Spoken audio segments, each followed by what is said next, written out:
Start करते हैं जी। KF1 FAR1 का जालिब इंडस्ट्रीज वाला क्वेश्चन डायरेक्ट और इनडायरेक्ट मेथड से एक सीटिंग में करना था। हाथ खड़ा करें करके आए। जज़ाकल्लाह भाई, अल्लाह आप लोगों को जाए खैर दे। कैसा रहा? अच्छा, अब इनडायरेक्ट का सोल्यूशन आपके पास नहीं था, मैच कर गया।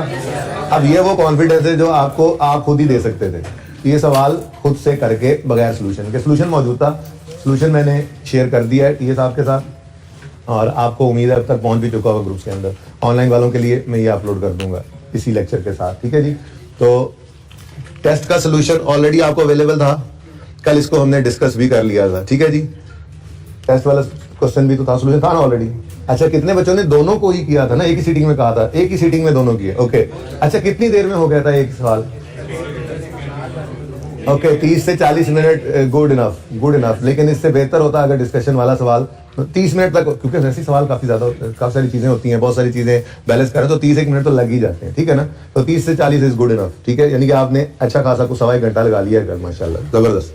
चलें जी, इस डायरेक्ट मेथड के अंदर सिर्फ 2-3 चीजें थी करने वाली, सुन लें प्लीज। अब प्लीज बातें नहीं करें। इसके अंदर एक तो डेटर्स और प्रोविजन था, ठीक है। प्रोविजन कैसे निकली, डेटर अलग कैसे हुए, ग्रॉस कैसे हुए, ठीक है। और दूसरा एक्सपेंसेस के लेजर में से 3 चीजों का माइनस होना था, बैड डेट एक्सपेंस था और ग्रेचुटी एक्सपेंस था और डेप्रिसिएशन थी, ऐसे ही है ना, बोलो। अच्छा, ये वाला सवाल आपने टेस्ट में किया, फिर आपने दोबारा कर लिया, कोई मसला हुआ? कोई क्वेश्चन इसमें तो नहीं है?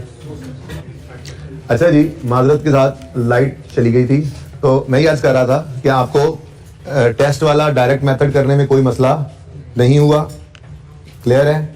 और फिर इनडायरेक्ट मेथड से आपने क्वेश्चन, अच्छा डायरेक्ट मेथड में बच्चे ने क्वेश्चन पूछा है, अभी लाइट गई हुई थी, तो स्टूडेंट मेरा ये पूछ रहा है कि प्री पेमेंट्स को, ये 39 की बात कर रहे हैं ना, ये 39, ये प्री पेमेंट्स 39 को आपने एक्सपेंसेस में क्यों लिया? देखें भाई, एक्सपेंसेस ही प्री पे होते हैं, प्रीपेड एक्सपेंसेस या एक्रूड एक्सपेंसेस, तो एक्सपेंसेस ही प्री पे होते हैं या पेएबल होते हैं, ठीक है। फिर स्टूडेंट ने क्वेश्चन आगे बढ़ाया और कहा इसमें तो pre payments and other receivables लिखा हुआ है, तो गालिबन डेटर्स से कंफ्यूज करने की कोशिश कर रहे हैं। तो भाई other receivables are not debtors, other receivables तो कोई छोटे मोटे और रिसीवेबल्स हो सकते हैं, ट्रेड डेट्स अलग से पड़े हुए हैं हमारे पास, ठीक है ना। तो हमने डायरेक्ट मेथड में किया ही क्या था, यही काम तो किया था कि पहले सारे चीजों के लेजर बनते थे सिवाय कैश एंड कैश इक्विवेलेंट के, और वर्किंग कैपिटल आइटम्स को हम उधर चेंजेस में ले लेते थे। उस वर्किंग कैपिटल आइटम में क्या कुछ आता था, डेटर्स, क्रेडिटर्स, इन्वेंट्री और बाकी सारे एक्रूवल्स, प्री पेमेंट्स। तो हमने डायरेक्ट मेथड में आके इनके भी लेजर बना लिए। अब डेटर, क्रेडिटर, इन्वेंट्री का लेजर बना और सारे एक्रूवल प्री पेमेंट्स का एक लेजर बन गया एक्सपेंसेस का, ठीक है ना। तो इसलिए ये pre payments and other receivables expenses के अंदर आ रहा है, ठीक है जी। अच्छा जी, सॉरी बेटा, अगर तो वो सवाल को देखो ना, सवाल को मैं सवाल ओपन कर लूं, सवाल को अगर आप देखो तो सवाल की इनकम स्टेटमेंट में आपको लॉस ऑन डिस्पोजल अलग थलग नजर आ रहा है। ये लॉस ऑन डिस्पोजल पड़ा है 4.6। मसला तब होता अगर वो ये कहता कि this 554 includes loss on disposal of 4.6, तो फिर हम इसको भी निकालते। कहां से आया सवाल, ठीक है ना। तो उसमें जब शामिल ही नहीं है तो फिर निकालना तो कुछ नहीं है, जस्ट इग्नोर करो। हाँ, डिस्पोजल का अकाउंट जरूर बना लेना, हो सकता है कोई कैश वैश निकला है, वो तो लेते ही हैं हम, ठीक है ना। अच्छा, और जी और कुछ सवाल? अच्छा, अब ये तो था डायरेक्ट मेथड जो आपने टेस्ट में भी किया, कल मैंने डिस्कस भी किया, आपने घर पे भी कर लिया, ठीक है। एक सीटिंग में दोबारा बताइए कितने बच्चों ने एक ही सीटिंग में दोनों सवाल किए। ये ऑनलाइन मैंने अभी रिकॉर्डिंग शुरू होने से पहले पूछ लिया था, वैसे दोबारा हाथ खड़ा करें जी। एक ही सीटिंग में दोनों सवाल किए, तकरीबन दोबारा खड़ा कर देना हाथ यार, अभी थोड़ी देर पहले तकरीबन आधी से ज्यादा क्लास ने ये काम किया है। तो ये इंशाल्लाह कैश फ्लो के अंदर अब अच्छे तैयार हो गए हैं बच्चे। तो घर पे बैठे हुए जिन बच्चों ने नहीं किया अभी तक जालिब इंडस्ट्रीज वाला सवाल डायरेक्ट और इनडायरेक्ट दोनों मेथड से, तो यही वीडियो पॉज करके 1.5 घंटा, 1.25 घंटा जितना भी लगे, 1 घंटा अगर 30 मिनट में हो जाना चाहिए, लेकिन 35 से 40 मिनट में हो ही जाता है। तो आप ये पॉज करें वीडियो और ये दोनों सवाल कर लें एक ही सीटिंग में बैठ के, यानी एक ही सवाल को दोनों मेथड से कर लें। इंशाल्लाह ये टॉपिक फिर कहा जा सकता है कि सेफली ये तैयार हो गया। हाँ, इन्वेस्टमेंट प्रॉपर्टी की एडजस्टमेंट्स देख ली थी हमने, को और एडजस्टमेंट हुई तो मैं इंशाल्लाह उसके अंदर फिर किसी टेस्ट के अंदर डाल के देख लूंगा। कोई इंपेयरमेंट भी हमने देख ली, IS-36 भी मिक्स हो गया ना इसमें कैश फ्लो में, IS-40 भी मिक्स हो गया कैश फ्लो में, गवर्नमेंट ग्रांट रह गया है, बोरिंग कॉस्ट रह गया है, बाकी IS-16 तो चल ही रहा था रिवैल्यूएशन वगैरह के साथ। तो फिर अब किसी और टेस्ट में, टर्म टेस्ट में या मॉक में कोई एक आधी एडजस्टमेंट उसकी डाल के वो भी तैयार कर लेंगे इंशाल्लाह पेपर से पहले। वैसे मेरे ख्याल से आप तैयार हैं, सारे पास पेपर्स आप कर चुके हैं, क्वेश्चन बैंक सारे कर सकते हैं आप। मैं आहिस्ता आहिस्ता करके वो भी होमवर्क दे रहा था, एक आधा आज फिर भी दे दूंगा, ठीक है। अच्छा, तो डायरेक्ट मेथड से आपने सवाल कर लिया था, इनडायरेक्ट मेथड का सॉल्यूशन भी आपके साथ मैंने आज शेयर कर दिया, ठीक है। इनडायरेक्ट मेथड के अंदर आपको कॉन्फिडेंस मिला जब आपने सवाल खुद से किया और कैश फ्लो टैली होगी, ठीक है। तो अब आप इस सॉल्यूशन के साथ अपने सॉल्यूशन को मैच कर लीजिएगा। अब ये जो एतमाद आपको मिलेगा ये वैसे नहीं मिल सकता था बेटा, ठीक है ना। आपने खुद से एक सवाल किया, अनसीन था इस मेथड से और सॉल्यूशन नहीं था, आपकी बैलेंस आपकी कैश फ्लो टैली होगी। अब आप सॉल्यूशन को चेक कर लीजिएगा, ठीक है। तो काफी हद तक तसल्ली हो जाती है, ठीक है जी। ये शेयर हो गया आपके साथ सॉल्यूशन। अब जरा कैश फ्लो के जल्दी से कुछ एमसीक्यूज देख लें और फिर आज इनकम एक्सपेंडिचर स्टार्ट करते हैं।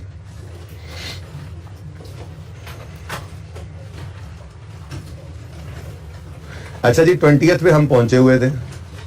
20th का आपको कहा था कि आप ट्राई कर लीजिएगा, वर्किंग कीजिएगा। 20th में कुछ नहीं थी, बस स्टेटमेंट ऑफ कैश फ्लोज आपको पता है, इसका फॉर्मेट होता है।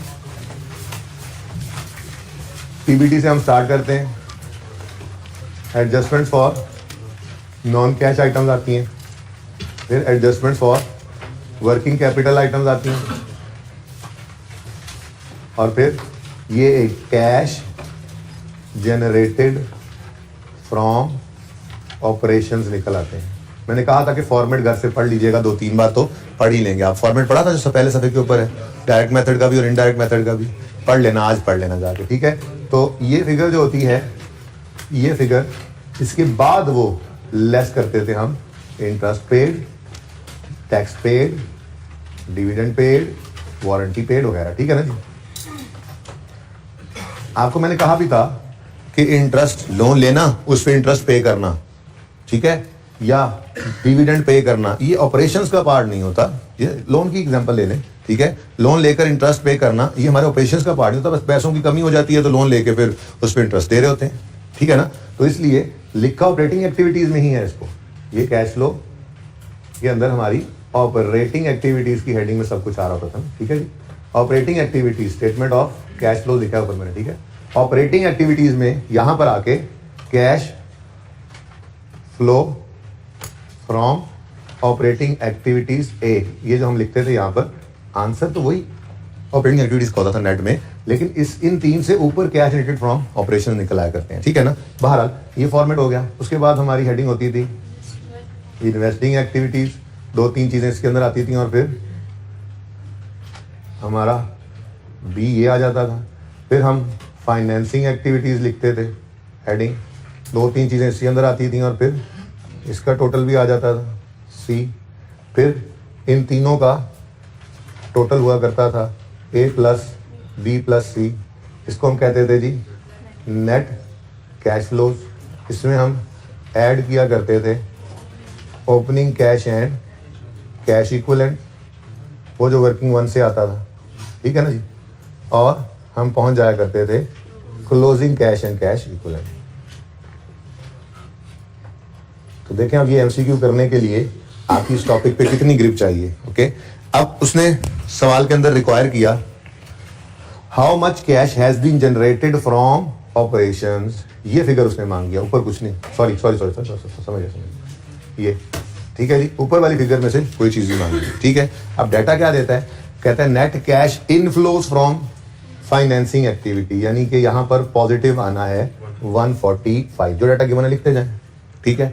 आगे कहता है net cash outflows from investing activities जी 160, तो इन्वेस्टिंग एक्टिविटीज में 160 नेगेटिव हो गया। Increase in cash and cash equivalent, अब वो जो वर्किंग वन हम करते थे कैश एंड कैश इक्विवेलेंट की, जिसमें क्लोजिंग और ओपनिंग लेते थे, आज इसने वो क्या क्या क्या बता रहा है, इंक्रीज बता रहा है। इस तरह के तो 2 सवाल हमने देखे थे ना, एक को छोटा सा सवाल मैंने करवाया था, फिर साथ ही ड्रम लिमिटेड वाला सवाल, इससे तो पूरा सवाल किया हुआ है।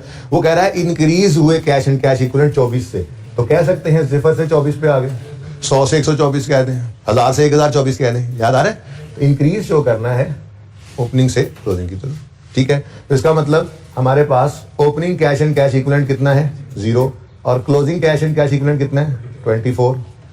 ठीक है, आगे कहता है जी इनकम टैक्स पेड कितना 65, इंटरेस्ट पेड 12 और कुछ नहीं है हमारे पास, डिविडेंड पेड है नहीं सवाल में।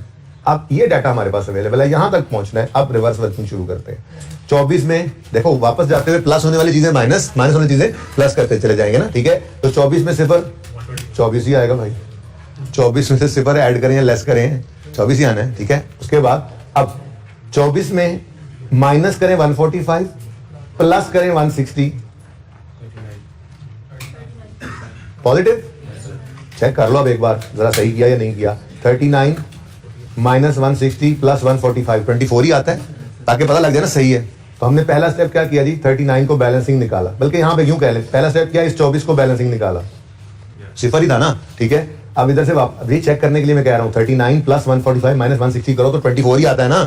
तो बोलो करके देख लो, मुंह बना रहे हो। ये ए बी और सी का टोटल करो, क्या आता है ए बी सी का टोटल 24 ही है ना, मतलब हमने सही फिगर निकाली है, सही जा रहे हैं। अच्छा अब यहां तक पहुंच गए, अब ये तो है कोई नहीं।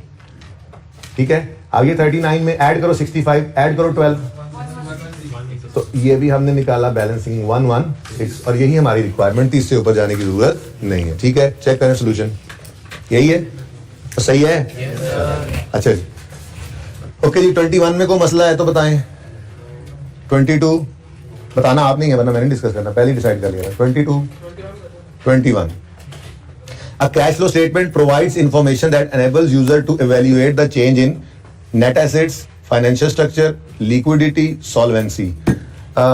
इसको स्पेंडिंग करके रेशियोज के टॉपिक पे रख ले। वैसे बाय द वे बात कर देता हूँ कि देखें आपके पास कितना कैश इनफ्लो हुआ, कितना कैश आउटफ्लो हुआ, ये चीजें आपकी लिक्विडिटी और सॉल्वेंसी की तरफ ही आपको लेकर जाती हैं। ठीक है, अब लिक्विडिटी रेशियोज पढ़ेंगे ना तो ये जरा ज्यादा बेहतर समझ आ जाएगा। तो इसके साथ देख लें, पेंडिंग रेशियोज के साथ पढ़ लेंगे। वैसे बात हो सकती है लेकिन बात और तरफ निकलेगी, फिलहाल मैं उसको छेड़ना नहीं चाह रहा। रेशियोज का टॉपिक जो पूरा करना है, ठीक है, तो इसके साथ कर दें पेंडिंग।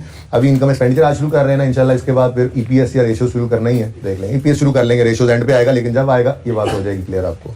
22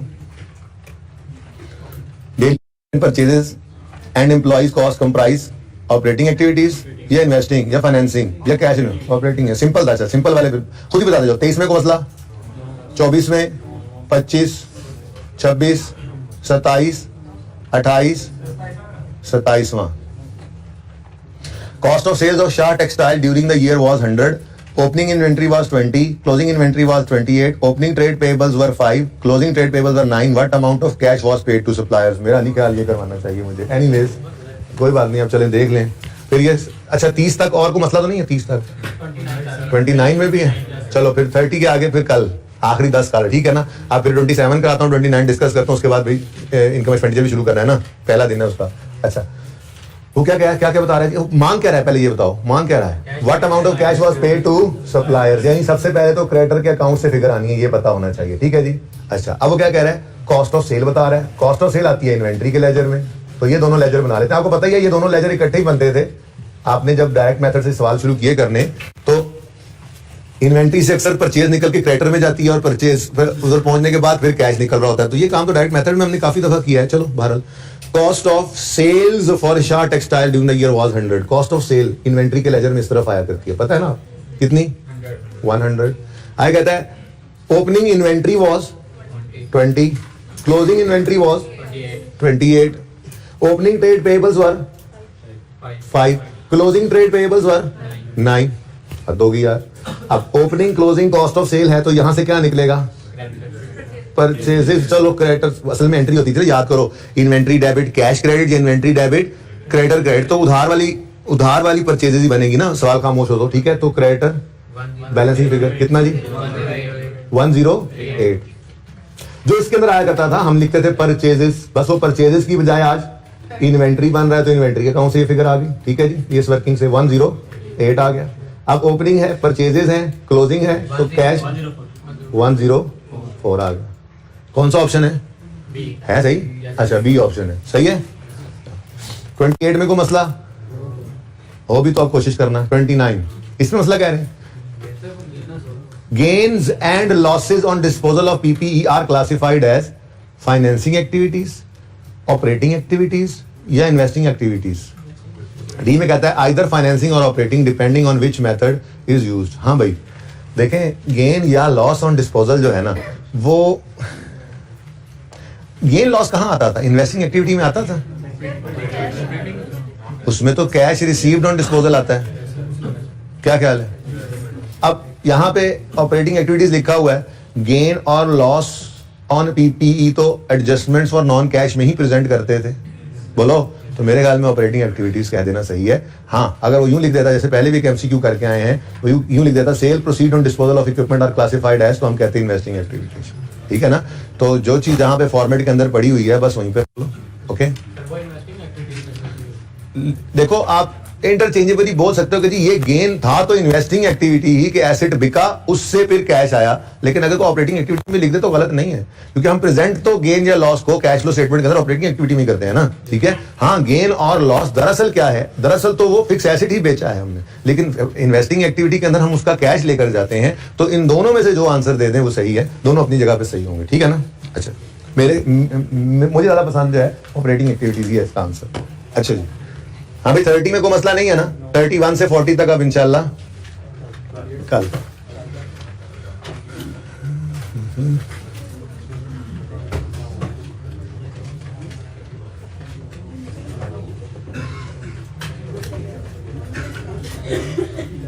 लेवल चेक करो आप लोग, अपना लेवल चेक करो आप लोग। पास पेपर ही बिस्मिल्लाह ही पास पेपर से करेंगे हम इंशाल्लाह।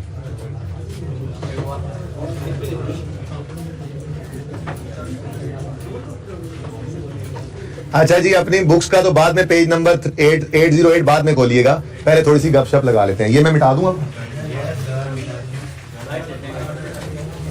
ना।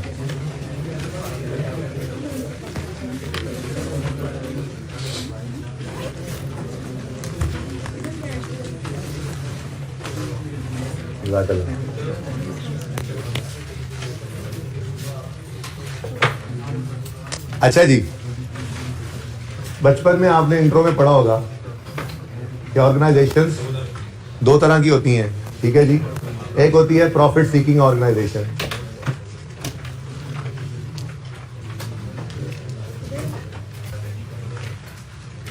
जिनका मकसद प्रॉफिट मैक्सिमाइजेशन होता है। ठीक है? इनको बिजनेस ऑर्गेनाइजेशंस भी कहा जाता है। ठीक है? तो ये प्रॉफिट सीकिंग ऑर्गेनाइजेशंस या बिजनेस ऑर्गेनाइजेशंस जो होती हैं, इनका चूंकि मकसद ही प्रॉफिट कमाना बल्कि मैक्सिमाइज करना होता है, तो फिर ये इंटरेस्टेड होते हैं प्रॉफिट एंड लॉस अकाउंट में। ठीक है? कुछ ऑर्गेनाइजेशंस होती हैं नॉट फॉर प्रॉफिट, जिन्हें हम नॉन प्रॉफिट ऑर्गेनाइजेशंस भी कहते हैं। नॉन प्रॉफिट ऑर्गेनाइजेशंस जो हैं, उनका मकसद प्रॉफिट कमाना नहीं होता, तो फिर वो एक इनकम एंड एक्सपेंडिचर अकाउंट बनाते हैं। ठीक है जी, इनकम एंड एक्सपेंडिचर अकाउंट। तो फिलहाल तो सिर्फ इतना सा फर्क ही है, बाकी बैलेंस शीट इनकी भी बनती है, balance sheet non profit organisation की भी हम बनाते हैं। ठीक है? अगली चीजें भी हैं, statement of changes in equity, नाम सिर्फ बदल जाता है, यहाँ पे statement of changes in net assets बना लेते हैं। ये कैश फ्लो बनाते हैं तो ये भी बना सकते हैं, कैश फ्लो बनाना हम सीख चुके हैं। ठीक है ना? लेकिन फिलहाल स्टार्ट करते हैं, to start with income expenditure बनाएंगे और बैलेंस शीट बनाएंगे नॉन प्रॉफिट ऑर्गेनाइजेशन की। हाँ, बैलेंस शीट के अंदर को दो चार चीजें जरा बदल जाती हैं। जो प्रॉफिट सीकिंग ऑर्गेनाइजेशन है उसके और इसकी बैलेंस शीट में क्या फर्क है, ये भी थोड़ी देर में बता देता हूँ। ठीक है जी? अच्छा, अब तरतीब क्या होगी सवाल को करने की? ठीक है, आपने income and expenditure account heading बनानी है, नॉन प्रॉफिट ऑर्गेनाइजेशन की हेडिंग बनानी, जो भी बनानी है बनाकर सबसे पहला उसूल आपने आज क्या लिखना है, ये सवाल करने का तरीका। भाई आपको पता ही है, पहले हम अब देखें कैश फ्लो स्टेटमेंट के अंदर आप कॉन्सेप्चुअली सारी चीजों के ऊपर अल्हम्दुलिल्लाह आपको अबूर हो चुका है ना। पहले दिन तो आपको मैंने कुछ भी बात नहीं छेड़ने दी थी, मैंने कहा था 2 दिन हम एक ही सवाल को लगे रहे थे, करते करते 2 दिन लगा दिए थे जुनेद जंजुआ। ठीक है ना? मैंने कहा था बट ठीक है, कुछ ज्यादा नहीं सोचना, चलने तो ज्यादा नहीं सोचना, ऐसे ही करके मैंने आपको पहला सवाल। तो भाई जाहिर है अब नया टॉपिक शुरू हो रहा है, तो 1-2 दिन तो जरा इसको काबू करेंगे, इसके फॉर्मेट्स वगैरह को, पर्चा पास करने का तरीका सीख लेंगे, फिर इंशाल्लाह कॉन्सेप्ट्स के लिए तो अगले 5-6 दिन पड़े ही होंगे। ठीक है? तो 6 से 7 दिन का 8 दिन कर लें, इतने का टॉपिक है। ठीक है? लेकिन जब तक तसल्ली नहीं होगी, आपको पता ही है, ये तो मेरी एक एस्टिमेशन होती है, प्लस माइनस उसमें चलता ही रहता है। ठीक है? अच्छा जी, तो उसूल लिख के सबसे पहले इस सवाल करने का तरीका बताने लगा। ठीक है ना? कि जिन जिन अकाउंट्स के ओपनिंग या क्लोजिंग बैलेंसेस गिवन होंगे, जिन जिन अकाउंट्स के ओपनिंग या क्लोजिंग बैलेंसेस गिवन होंगे उन अकाउंट्स के हम लेजर्स ओपन कर लेंगे। जिन जिन आइटम्स के ओपनिंग या क्लोजिंग बैलेंसेस गिवन होंगे उनके हम लेजर्स ओपन कर लेंगे। और ठीक है, बस हो गया सवाल। और यार ये काम तो हमने कैश फ्लो में भी किया था। कैश फ्लो के अंदर थोड़ी सी मुश्किल पेश आती है बैलेंसिंग निकालने में, इसमें उतनी भी नहीं होगी, और ज़्यादा आसान होगा, लेकिन वैसे ही चलेगा काम, ठीक है ना। यानी लेजर बनेगा और बैलेंसिंग फिगर हमारे मतलब की निकल रही होगी। लेकिन अगली बात आपको पता ही है, वो कैश फ्लो स्टेटमेंट थी तो सवाल इस तरह से बनाया जाता था कि कैश बैलेंसिंग निकालें। यहाँ इनकम एक्सपेंडिचर बनाना है तो सवाल ऐसे बनाएगा कि कैश की फिगर मिल जाएगी हमें, इनकम या एक्सपेंस हम निकाल रहे होंगे। जैसे इंट्रो के अंदर इनकम स्टेटमेंट बैलेंस शीट बनाते थे, बिल्कुल वैसे ही मिलता जुलता ही है। बस इनकम एक्सपेंडिचर का फॉर्मेट थोड़ा सा मुश्किल है, वो समझने में जरा मसला आएगा आपको, बाकी कुछ नहीं। थोड़ी देर में बनाता हूँ, अभी आप कहेंगे वाकई बहुत मुश्किल है इनकम एक्सपेंडिचर का फॉर्मेट, ठीक है। अब सवाल देखना शुरू करते हैं, पढ़ना शुरू करते हैं कि सवाल में है क्या। सबसे पहले सवाल के अंदर मैं साथ साथ चीजें बताऊंगा, ठीक है, साथ साथ चीजें बताऊंगा आपको, ओके। सबसे पहले सवाल के अंदर कहता है treasurer of Karachi social club prepared following receipts and payments account for the year ended 30 सितंबर 1993। बहुत ही पुराना है। अच्छा, अब जरा गौर कीजिए, आप गौर कीजिए, रिसीट एंड पेमेंट्स अकाउंट है। रिसीट एंड पेमेंट्स अकाउंट भाई किसे कहते हैं? ये कैश और बैंक को कंबाइन कर दिया है, कैश और बैंक के कंबाइंड लेजर को रिसीट पेमेंट कहते हैं। यानी कि आसानी की तरफ बात चली गई है, बात आसानी की तरफ चली गई। कैश में आएंगे पैसे, बैंक में आएंगे पैसे, जैसे मर्जी आए पैसे रिसीट पेमेंट में डेबिट कर दो। कैश में जाए पैसे, बैंक से जाए पैसे, जिसमें मर्जी जाए क्रेडिट कर दो रिसीट पेमेंट को, जिंदगी आसान होगी, ठीक है। तो ये जो ओपनिंग बैलेंस आ रहा है टोटल, ये ओपनिंग सिर्फ कैश नहीं है, सिर्फ बैंक नहीं है, बल्कि सब कुछ ही है। करंट अकाउंट में 1320 पड़े थे, डिपॉजिट अकाउंट में 2100 पड़े हैं, कैश इन हैंड में 60 पड़े हैं, टोटल 3480 पड़े, ठीक है। फिर कुछ पैसे आए हैं और कुछ पैसे पेमेंट्स में पे हुए हैं, और ये हमारे पास जनाब क्लोजिंग बैलेंसेस आ रहे हैं सबके, ठीक है जी। टोटल, अब आप टोटल शो कर दें। ज्यादा बेहतर तो ये है कि बैलेंस शीट के अंदर आप टोटल वाली फिगर शो ना करें, ज्यादा बेहतर ये है कि आप करंट अकाउंट, डिपॉजिट अकाउंट और कैश इस तरह से कर देंगे आप, ठीक है जी, ओके। हो सकता है आज हमें इस सवाल हम पूरा ना कर सकें, 2 दिन लगे, कोई मसला नहीं, पहला सवाल है जिंदगी का, ठीक है। अच्छा, ये रिसीट पेमेंट है, ओपनिंग बैलेंस गिवन है, क्लोजिंग गिवन है, डेबिट्स गिवन है, क्रेडिट्स गिवन है, इसको दोबारा बनाने की जरूरत नहीं है, ठीक है ना। ये तो लेजर ऑलरेडी बना हुआ है ना हमारे पास, और ठीक है। अब आगे बढ़ते हैं। आगे कहता है following information is made available to you. Opening and closing balances, bottle stock, subscription in arrear, subscription in advance, creditor for bottle, rent and rate, fidelity bond given by steward. भाई एक्रूअल प्री पेमेंट कुछ याद है? Intro में पढ़ा था ना, अभी मैंने रिवीजन करवाई थी उसकी कुछ दिन पहले, लेकिन एक्सपेंस के पॉइंट ऑफ व्यू से करवाई थी, ठीक है ना। एक्सपेंस प्रीपेड भी हो सकता है और पेएबल भी हो सकता है। इनकम के पॉइंट ऑफ व्यू से मैंने आपकी अभी एक्रूअल वाली रिवीजन इंट्रो के बाद अभी तक करवाई नहीं थी। इस टॉपिक में मैं आपको इनकम की रिवीजन करवा देता हूँ, ठीक है। लेकिन फिलहाल तो मैं वही पुराना आपका नॉलेज यूज करते हुए कोशिश करूंगा कि ये वाला सवाल हम कर लें, फिर इंशाल्लाह हम रिवीजन करेंगे। सब्सक्रिप्शन इनकम क्या होती है बताऊंगा, इसके सवाल भी कुछ करेंगे, ठीक है ना। फिलहाल मैं चाह रहा हूँ कि सिर्फ हम इस सवाल में जरा फॉर्मेट्स को देख लें, जहां तक मुमकिन हो मैं बगैर ज्यादा बातें किए पढ़ा दूंगा आपको चीजें, ठीक है ना। फिर क्रेडिटर फॉर बॉटल परचेजेस है, रेंट एंड रेट एक्रूड है, Fidelity bond given by steward के आगे आप बस लिख लो ब्रैकेट में ये लायबिलिटी है, क्या है बता दूंगा, ठीक है। पुराना सवाल है, पुराना कॉन्सेप्ट है। फिर आगे छोटी सी एडजस्टमेंट है, ठीक है जी। उसके बाद वो कहता है a trading account to show profit rising from bottom, फिर इनकम एक्सपेंडिचर अकाउंट बनाओ और फिर बैलेंस शीट बनाओ। अब एक ज़हन में फौरन ही बात आ गई कि अभी तो हम कह रहे थे ये नॉन प्रॉफिट ऑर्गेनाइजेशन है और फिर ट्रेडिंग भी कर रही है, प्रॉफिट भी कमा रही है। तो भाई दोस्तों देखो, ये जो नॉन प्रॉफिट ऑर्गेनाइजेशंस होती हैं इनको अपने खर्चे चलाने के लिए पैसों की ज़रूरत होती है, ठीक है। अब इनके कई सोर्सेज ऑफ इनकम होते हैं, जिनमें नॉर्मली एक सोर्स होता है डोनेशंस, चंदे लेना, ठीक है। लेकिन ये सिर्फ चंदों से काम नहीं चलता, इन्हें खुद भी कुछ ना कुछ हाथ पांव मारने पड़ते हैं, ठीक है ना। तो जैसे मिसाल के तौर पर ये सोशल क्लब है, एक क्लब बना हुआ है, ठीक है। तो यहाँ पर इन्होंने एक कैंटीन भी बना दी कि बंदे तो आते ही हैं, गपशप लगाते हैं, मीटिंग्स होती हैं, खाना पीना तो होता ही है, तो बाहर से लेकर आने की बजाय यहीं पर इनको कैंटीन दे दो, इनका भी काम चलता रहे, हमारा भी काम चलता रहे। अब ये जो ट्रेडिंग एक्टिविटी कैंटीन वाली इस नॉन प्रॉफिट ऑर्गेनाइजेशन ने शुरू की है, ये नॉन प्रॉफिट ऑर्गेनाइजेशन ही है भाई।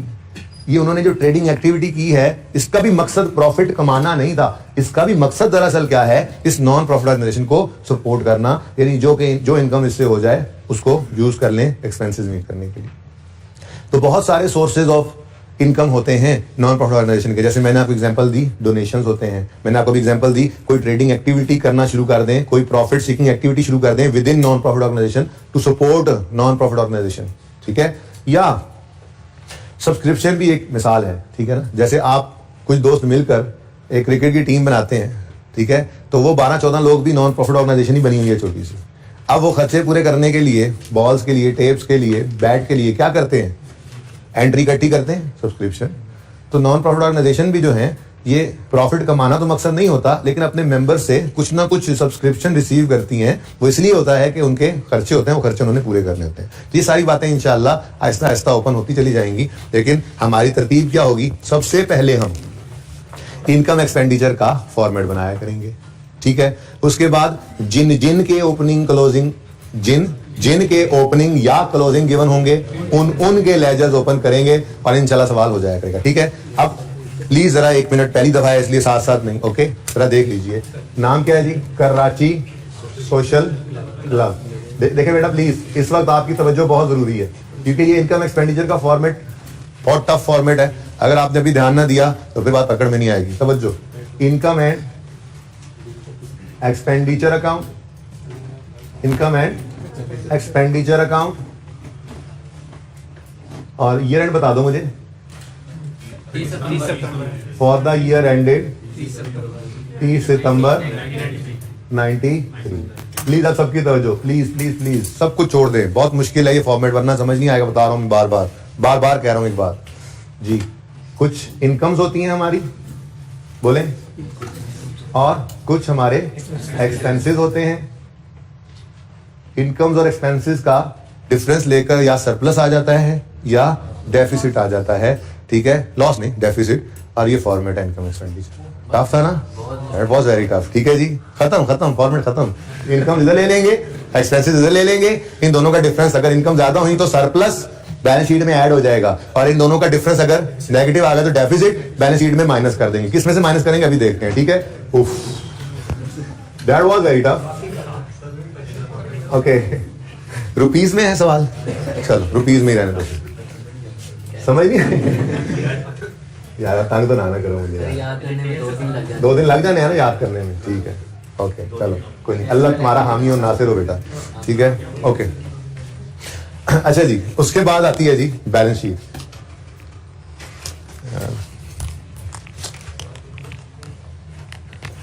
कराची सोशल क्लब,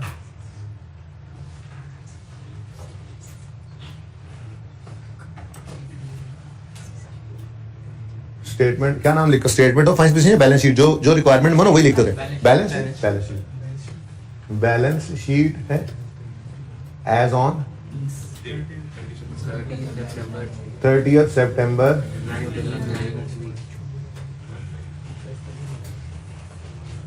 यानी एक आसान टॉपिक गुजरता नहीं और उससे आसान आगे आ जाता है, कसम से। क्या अकाउंटिंग है वैसे यार, देखो कितने टॉपिक्स पढ़ लिए, कोई मुश्किल है टॉपिक अकाउंटिंग में? मुश्किल है, हाँ है ही आसान। आप लोगों का रोज पढ़ना बस मुश्किल है, सेल्फ डिसिप्लिन मुश्किल है। रोज पढ़ते रहो, कुछ भी मुश्किल नहीं है दुनिया में, अल्लाह ने कुछ भी मुश्किल नहीं रखा हुआ इंसान के लिए, ठीक है। अच्छा इधर देखो, अब ये एक काम करें, प्लीज एक काम करें, अब इतना जरा लिख लें, ठीक है।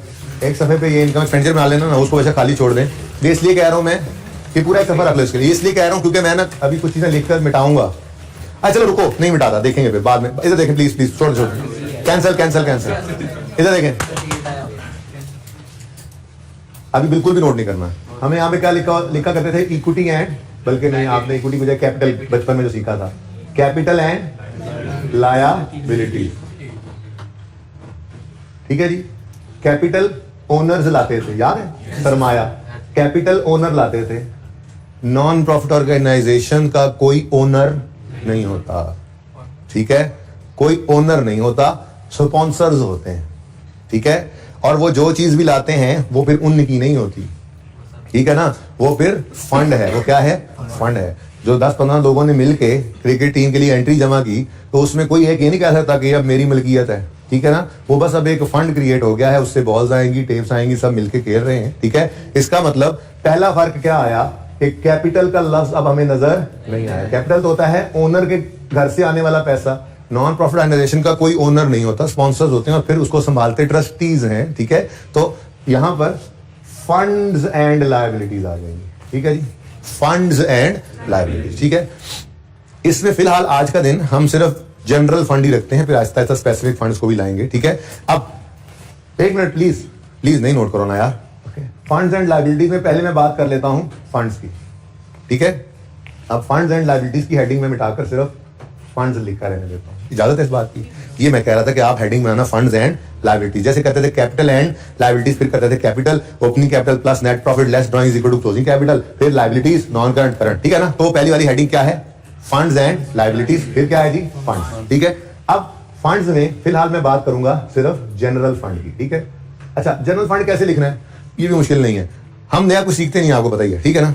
मुझे बताओ, इंट्रो के अंदर कैपिटल की मूवमेंट यहां बनाते थे तो क्या क्या लिखते थे यहां पर, opening capital plus net profit less drawings is equal to closing capital, ठीक है। अब यहां पे कैपिटल तो है नहीं, यहां पे तो फंड है।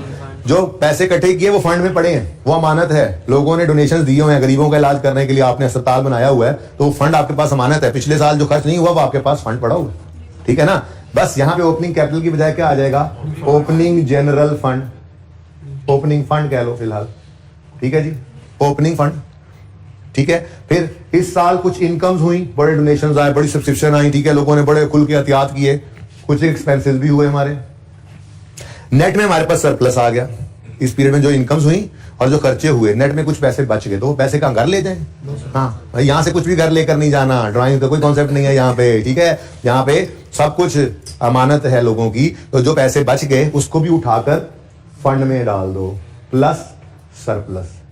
और अगर कम पड़ जाए, लेस आ जाए, डेफिसिट आ जाए, तो फिर इसमें से माइनस कर देते। लेकिन फिलहाल मैं प्लस सरप्लस ही कर लूं, इस सवाल में सरप्लस ही आना है इंशाल्लाह, पहला सवाल है जिंदगी का। जब कभी डेफिसिट आएगा, जैसे प्रॉफिट के साथ करते थे, प्रॉफिट लिखते गए किसी सवाल में इंट्रो के अंदर लॉस आएगा, ओहो हो, अच्छा चलो कोई माइनस कर लो, ठीक है ना। तो ऐसे डेफिसिट ओहो हो माइनस कर लेना, ठीक है। फिलहाल तो सरप्लस, ओके। और ड्राइंग का कोई कॉन्सेप्ट नहीं है, तो opening general fund plus surplus is equal to closing general fund, ठीक है जी। बस इतना सा ही फर्क है बैलेंस शीट के अंदर, बाकी बैलेंस शीट सब सेम है, ठीक है। इसके बाद कुछ आने वाले दिनों में यहाँ पे मैं डालूंगा स्पेसिफिक फंड, लेकिन फिलहाल आज के सवाल में नहीं, ठीक है। आज तो जिंदगी का पहला सवाल है ना। अब फंड्स के बाद लाया बिल्ली टीज, करंट होंगी नॉन करंट होंगी, अलग अलग रखेंगे, आज के सवाल में कोई नहीं होंगी, पहला सवाल है ना, ठीक है। करंट भी हुआ करेंगी, नॉन करंट, ऐसी लायबिलिटीज भी होंगी, जाग के बैजा, ऐसी लायबिलिटीज भी होंगी जिनमें से कुछ करंट कुछ नॉन करंट, करके देखा हुआ हमने, लॉन्ग टर्म लोन को, ग्रांट को, सब कुछ किया, ठीक है ना।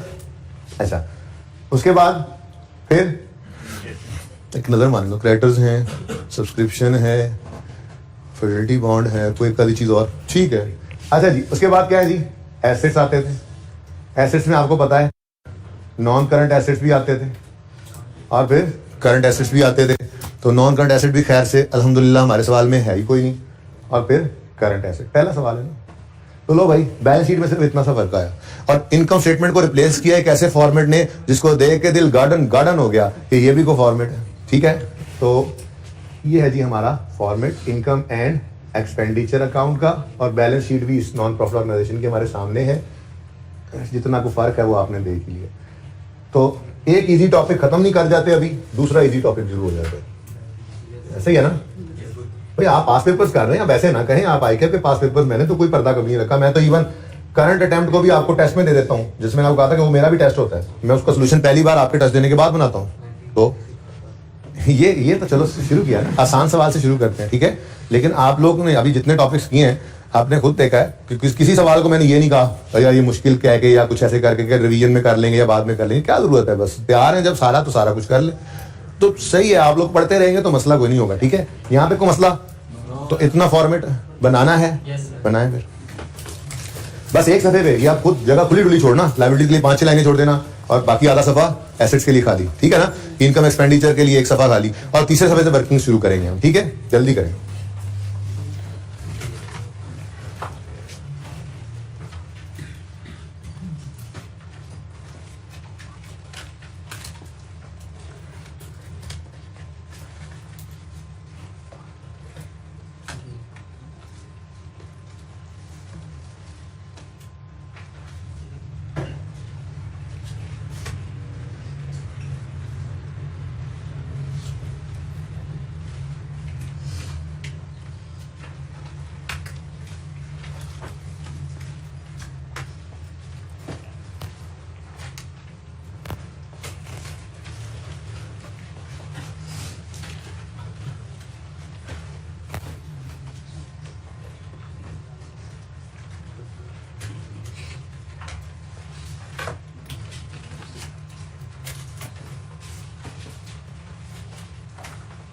पता नहीं इतने लेजर बनने भी हैं नहीं, मैं वेला खड़ा था, मैंने कहा चलो बना दो।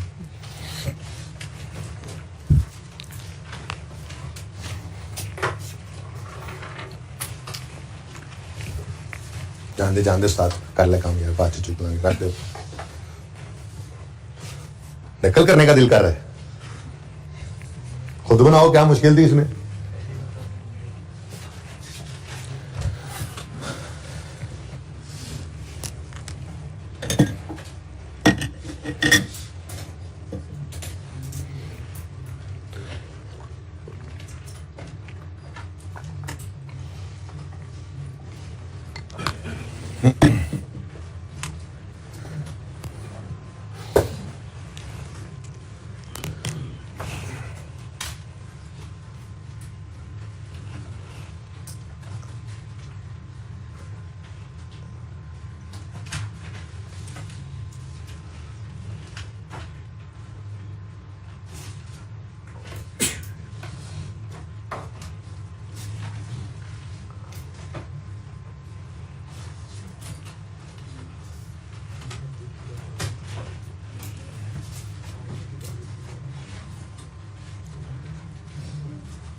बन गया जी फॉर्मेट, आ जाए जी इधर, आमिर भाई लेके अब इनको। भाई बन गया सब कुछ, बना रहा है अभी, कितने बच्चे भी बना रहे हैं, चलें अभी इधर देखें। फिर थोड़ी सी रिवीजन करते हैं जी, एक्रूअल बेसिस ऑफ अकाउंटिंग की तरतीब वही रखूंगा जिसपे एक्सपेंसेस की रिवीजन की थी, आपको याद होगा, ठीक है ना। आज इनकम की कर रहे हैं, क्या किया था हमने, 3 साल बना लिए थे, याद है ना, याद है। एक को मैंने कहा था जी करंट ईयर है जिसपे हम खड़े थे, मिसाल के तौर पे ये 19 है, 21 है अब तो, और तो 22 शुरू हुआ है, चलो 22 कर लो यार, ठीक है। तो नेक्स्ट ईयर 23, तो फिर पिछला 21, अब ये करंट ईयर है क्योंकि आप यहाँ खड़े थे, याद है कि याद आ रहा है। मैंने इस तरह से रिवीजन, कितने बच्चों को याद आ रहा है, मैंने ऐसे रिवीजन करवाई थी, opening prepaid, closing prepaid, opening payable, closing payable निकाला था, याद आ रहा है कुछ। वैसे ही हम इनकम के केस में कर रहे हैं, जिसको याद नहीं आ रहा वो लेक्चर वो वाला रिवाइज कर लेना जिसमें एक्रूअल्स मैंने रिवाइज करवाए थे, ठीक है। पुरानी बात है वैसे, शायद गवर्नमेंट बोरिंग कॉस्ट से भी पहले रिवाइज करवा दिया था। एनीवेज करेक्शन फेयर में कराया था, कोई बात नहीं जी, जब भी कराया था, नहीं भी कराया हो तो आपको पता ही है, ठीक है। अभी ये रिवाइज होने की इनकम, सुनो अब, करेक्शन फेयर में तो इनकम भी मैंने रिवाइज करा दी थी, ऑलमोस्ट करा दी थी। चलें जी इधर देखें, फिर भी जरा जल्दी से रिवाइज करते हैं। 22 है, हम इनकम अकाउंट बना रहे हैं 2022 का, ठीक है। अब इनकम का लेजर है, पहले तो ये डिसाइड कर लें कि इनकम के केस में कैश किस तरफ आता है। मुझे याद आया, हमने कर ली थी रिवीजन, चलो खैर कोई बात नहीं, करो जी। इनकम के केस में कैश आता है तो cash debit, income credit, cash तो इस तरफ आ गया, ठीक है। तो फिर इनकम वाली फिगर जो सी भी इनकम हो वो डेबिट साइड पे नजर आएगी, कभी कैश दे देगा इनकम बैलेंसिंग, कभी इनकम दे देता था कैश बैलेंसिंग, ऐसे होता है ना। ये इनकम जो प्रॉफिट एंड लॉस में फिगर जाती है, ठीक है। अच्छा, अब अगर हम 22 में खड़े हैं और हमने 22 में सर्विसेज प्रोवाइड कर दी हैं, हम सर्विसेज की एग्जांपल ही रखते हैं, ठीक है ना, क्योंकि यहाँ नॉन प्रॉफिट ऑर्गेनाइजेशन के अंदर हम सर्विसेज दे रहे होते हैं, ठीक है ना। हमने एक स्पोर्ट्स क्लब बनाया, उसमें जिम है, ठीक है।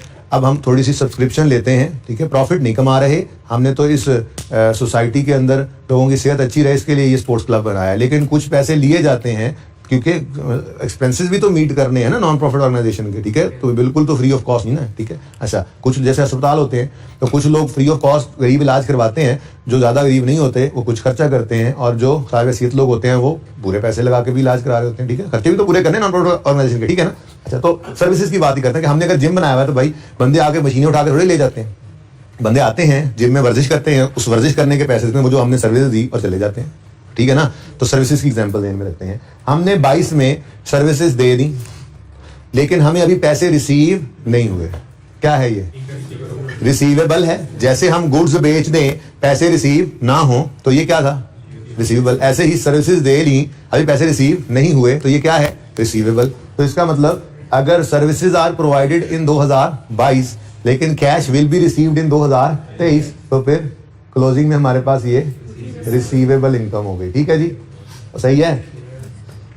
लिखना चाहो तो लिख लो, वैसे जरूरत नहीं मेरे ख्याल से, सुन लो तो बेहतर है, ठीक है। लिखना चाहेंगे जो बच्चे तो तेजी से लिखेंगे, मैं ज्यादा वेट नहीं करूंगा, ओके। तो क्लोजिंग रिसीवेबल क्या होगा जी, 2022 का क्लोजिंग रिसीवेबल क्या होगा कि इनकम ये सर्विसेज आर प्रोवाइडेड या rendered in 2022 but cash will be received in 2023। तो फिर 22 के क्लोजिंग डेट पर ये क्या होगा, receivable income, this is asset, ठीक है। तो अगर क्लोजिंग रिसीवेबल एसेट है तो फिर ओपनिंग रिसीवेबल भी एसेट होता है, और ओपनिंग रिसीवेबल डेबिट साइड पे आएगा, ठीक है। ओपनिंग रिसीवेबल, ठीक। नेक्स्ट ओपनिंग के बारे में फिर आप लिख लोगे, आप घर पे लिखना, ठीक है ना। वो क्या लिखोगे, services were rendered in 21 but cash will be received in 22, इसलिए ओपनिंग डेट पे ये रिसीवेबल था, ठीक हो गया ना। अच्छा आगे बढ़ते हैं जी। अच्छा जी, 31 दिसंबर 22 को एक बंदा आया, उसने कहा मेंबरशिप दे दो 23 वाले साल की। 31 दिसंबर की शाम को आया, हम बंद ही करने लगे थे अपना स्पोर्ट्स क्लब बंद करने लगे थे, एक बंदा आ गया, यार मेंबरशिप दे दो। सालाना मेंबरशिप हम लेते हैं मिसाल के तौर पे, सब्सक्रिप्शन भी अगले साल की पूरे की ले लेते हैं। तो उसने कहा जी मेंबरशिप देनी है, हमने कहा अगले पूरे साल के पैसे अभी के अभी दे दो, कल का कोई पता नहीं है सीटें ना फुल हो जाए। अब उसने पूरे साल के पैसे हमें आज ही पकड़ा दिए 23 वाले साल के, इधर शाम को आया। अब कैश हमने 22 में रिसीव कर लिया है, सर्विसेज हम देंगे 23 में, हम खड़े हैं 22 के एंड पे, तो 22 के एंड पे खुद को लायबल फील करेंगे या एंटाइटल्ड? लायबल भाई, पैसे ले लिए हैं पूरे अगले साल के, अगले सारा साल सर्विसेज देनी पड़ेगी, ठीक है। तो क्लोजिंग एडवांस क्या होगा जी, लिखें क्लोजिंग एडवांस। इनकम एडवांस क्या मतलब, इनकम एडवांस क्या होती है जी, लायबिलिटी होती है, ठीक है ना। आप देखो क्लोजिंग एडवांस लिखकर, cash is received in 2022 but services will be rendered या प्रोवाइडेड इन 2023, ठीक है। तो फिर अगर कैश 22 में रिसीव कर लिया है और सर्विसेज 23 में रेंडर करनी है, तो 22 के एंड पर हम पर ये एक लायबिलिटी होगी, ठीक है। तो अगर क्लोजिंग एडवांस लायबिलिटी है, इस तरफ लिखा हुआ है, तो फिर ओपनिंग एडवांस, ठीक है जी। अभी तो देखो, क्लोजिंग एडवांस एक लायबिलिटी है, क्या है जी, ये एक लायबिलिटी है। लायबिलिटी किस चीज की है जी, लायबिलिटी है to pay cash, liability to provide services in future.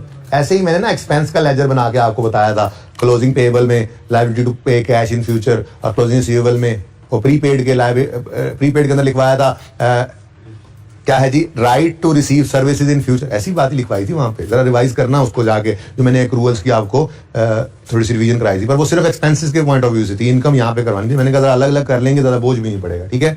और क्लोजिंग में अगर रिसीवेबल है तो ये क्या है, एसेट है, ठीक है जी। एसेट काहे का एसेट जी, क्या एसेट क्या है जी, ये राइट है, राइट टू रिसीव फ्यूचर नहीं, right to receive cash in, जो सर्विसेज दे रखी हैं उसके अगेंस्ट कैश, ठीक हो गया। अगली बात, इस एडवांस के दूसरे नाम अनअर्न्ड भी इसे कहते हैं, इसको डेफर्ड भी कहते हैं, ठीक है जी, डेफर्ड इनकम। अच्छा मैंने बताया है वैसे ये, आई थिंक, चलो ये ग्रांट में बताया, अच्छा चलो रिवाइज हो जाएगा, ठीक है। और भाई इस रिसीवेबल के तो बेताशा नाम है, ड्यू, एक्रूड, आउटस्टैंडिंग, पेबल नहीं, आउटस्टैंडिंग, एरियर, और कोई था ओइंग। ये वो बात है जो मैंने आपके साथ की थी कि भाई ये जो अल्फाज है ना, ये जो अल्फाज हैं due, outstanding, accrued, owing, arrears, बड़े ही खतरनाक अल्फाज हैं ये अगर लग जाएं एक्सपेंस के साथ तो पेएबल का मतलब देते हैं। एक्सपेंस लिखा हुआ है जी, एक्रूड एक्सपेंस मींस पेएबल, ठीक है। और अगर यही अल्फाज में से कोई इनकम के साथ लग जाए तो वो रिसीवेबल का मतलब देता है, ये बात याद रखना बस, ठीक है। रिवीजन इज ओवर, आओ अपना सवाल शुरू करते हैं।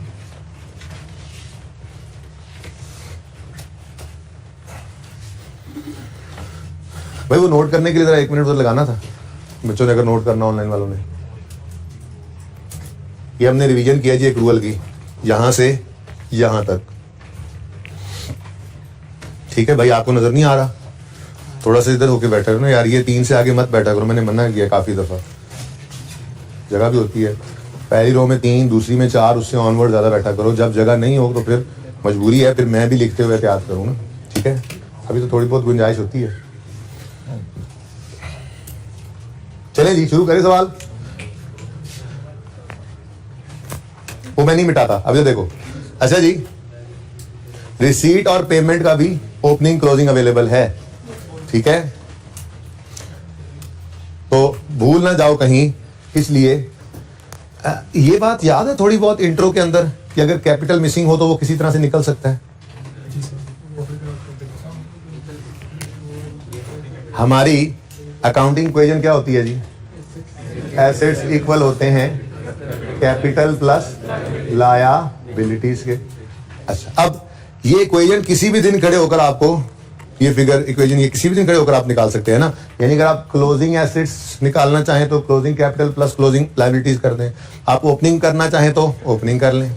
अब सवाल के अंदर अगर ओपनिंग कैपिटल मिसाल के तौर पे मिसिंग है, बचपन की बातें हैं ये, इंट्रो वाली, ठीक है, तो आप इसी को रीअरेंज कर सकते थे, ठीक है।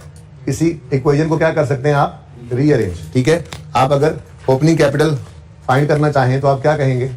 हाँ, कहेंगे मैं ओपनिंग कैपिटल निकाल लूंगा अगर मुझे सवाल में opening assets minus opening liabilities दे दी है, ठीक है, सही है ना। अब हमारे इस सवाल के अंदर आपको पता लगेगा एंड पे जाके, जो मैं पहले ही बता रहा हूं, हमारे सवाल के अंदर ओपनिंग फंड मिसिंग है। कोई नहीं, कैपिटल के नाम को रिप्लेस ही किया था फंड के साथ, ठीक है ना। तो ओपनिंग फंड अगर मिसिंग हो तो वो कैसे निकलेगा? Opening assets minus opening liabilities. अब सारे ओपनिंग एसेट्स, सारी ओपनिंग लायबिलिटीज आपको लेजर्स में से मिल जानी है, नहीं मिस करेंगे। लेकिन चूंकि एक लेजर आप बना नहीं रहे, कौन सा वाला? रिसीट एंड पेमेंट का, तो उस लेजर में जो ओपनिंग है ना वो आप मिस कर जाओगे, ठीक है। इसलिए मैं अभी से ही यहां पर एसेट्स की लिस्ट में ओपनिंग लिखना। इसका ओपनिंग बताओ जरा, ये क्यों लिख रहा हूं थोड़ी देर पता लग जाएगा, छोड़ो इस बात को, बस मुझे ओपनिंग बता दो बस। 3480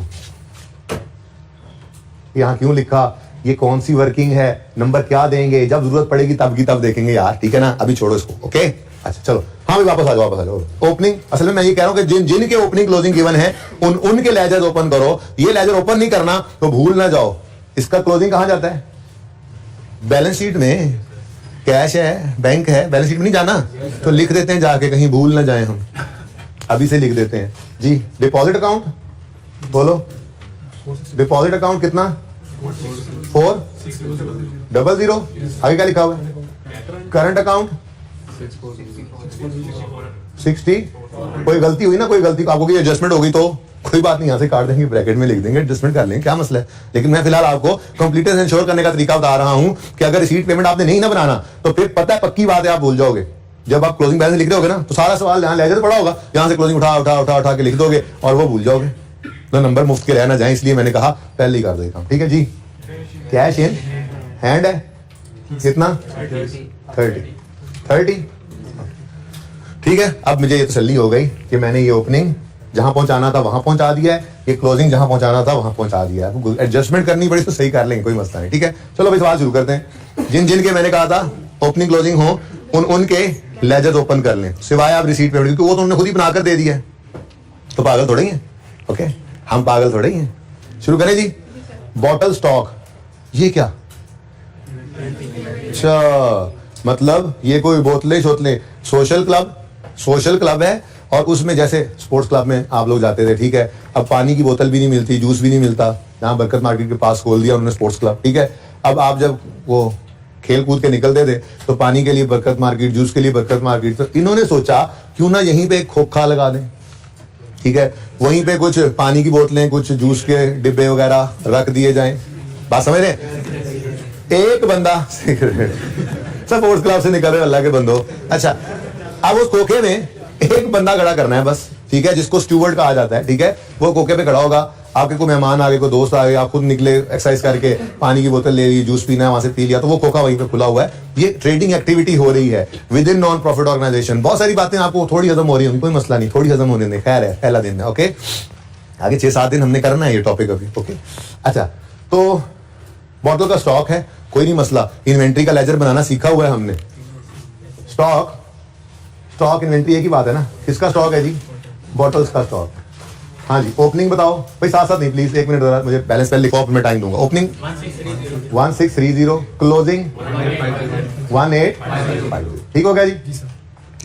नेक्स्ट, सब्सक्रिप्शंस एरियर में भी हैं, एडवांस में भी हैं। ये वाला लेजर बना लेते हैं, ठीक है। Arrear mean receivable, advance mean unearned liability, opening भी है, क्लोजिंग भी है, ठीक है। तो subscription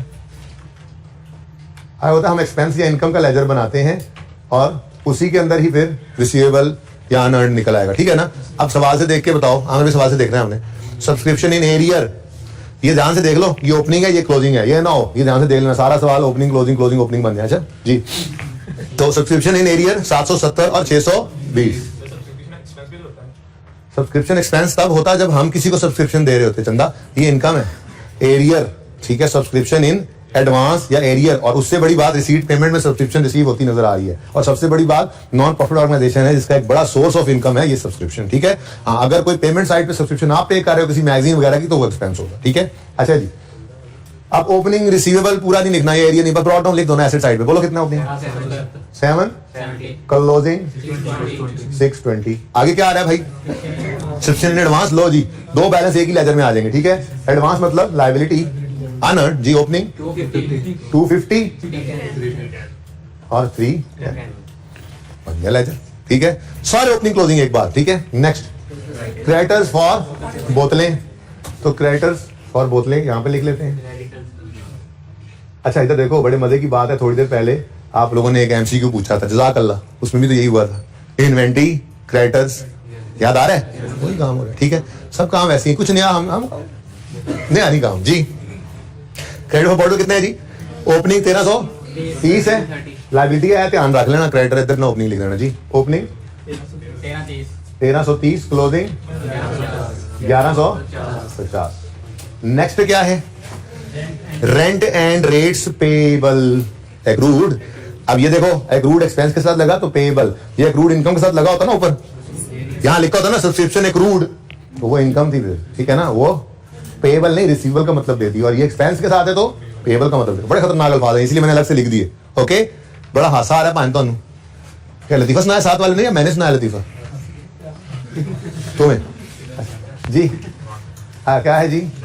rent and rates payable सेबल लिखते हैं हम, यहाँ एक्सपेंस ही लिखते हैं, ठीक है ना, ताकि हमें कैश वगैरह लिखने में आसानी रहे, ओके। अब एक्सपेंस क्या है? एक्रूड है, पेएबल है। Opening 750, closing 820। अच्छा, अब अभी आगे चलो, फिर ओपनिंग क्लोजिंग लिखते जा रहे हैं। Next, Fidelity bond given by steward. अच्छा, ये होता क्या है? ये थोड़ी सी बात सुन लो, पुराना कॉन्सेप्ट है, अब ये रिवाज खत्म हो गया। वैसे वो जो बोतलों के लिए खोखे पे बंदा खड़ा किया, अब जाहिर है सुबह से शाम तक हम ऐसे थोड़ी एक बोतल बिके तो हम कहें फटाफट बोतल पहले आके सानू दे दी। कैशियर अंदर बैठा हुआ है, दफ्तर के अंदर बैठा हुआ है, खोखा बाहर करके लगाया हमने, ये हमारा जो स्पोर्ट्स क्लब है उसमें, ठीक है ना।